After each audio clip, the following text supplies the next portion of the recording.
Dans ce vaste monde, certains êtres passent sans jamais se rencontrer.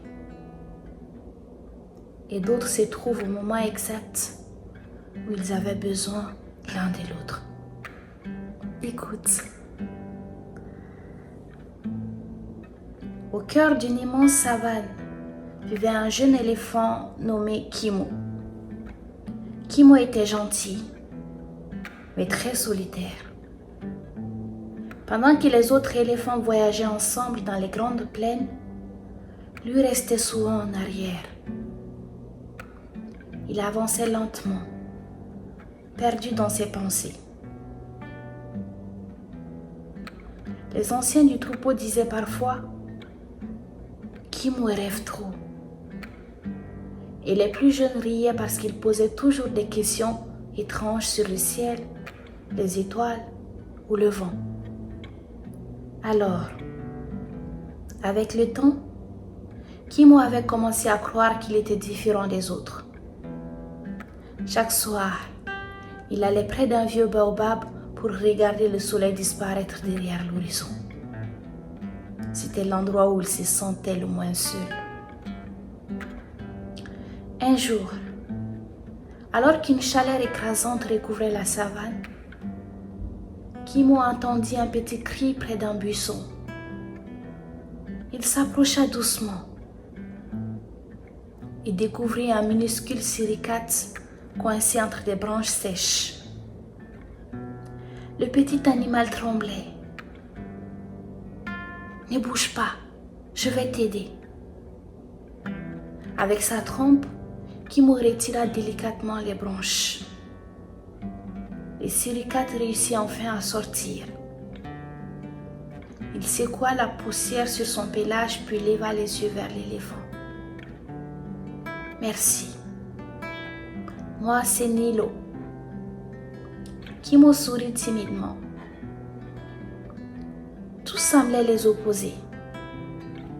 L'un était immense, l'autre minuscule. Kimo était calme et silencieux, Nilo parlait sans arrêt. Mais dès ces jours-là, ils commencèrent à passer du temps ensemble. Le petit suricate suivait l'éléphant partout dans la savane. Et pour la première fois depuis longtemps, Kimo riait. Chaque soir, il s'installait sous le vieux baobab. Nilo racontait des histoires absurdes. Et Kimo l'écoutait en regardant les étoiles apparaître une à une.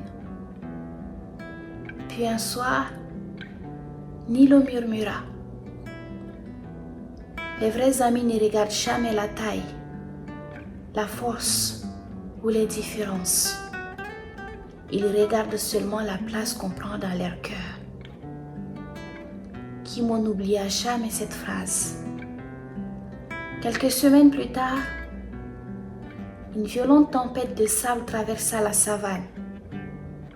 Le vent était si fort qu'il devenait impossible de voir à quelques mètres. Les animaux couraient dans tous les sens pour se protéger. Mais soudain, Kimo réalisa que Nilo avait disparu. Son cœur se serra immédiatement. Alors, malgré la tempête, il partit à sa recherche.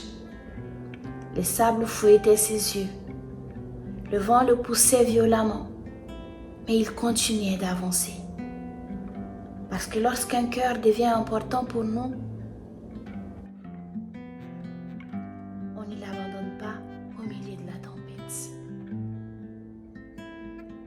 Après de longues heures, Kimo entendit enfin une petite voix faible. Nilo était coincé dans un trou, incapable de remonter.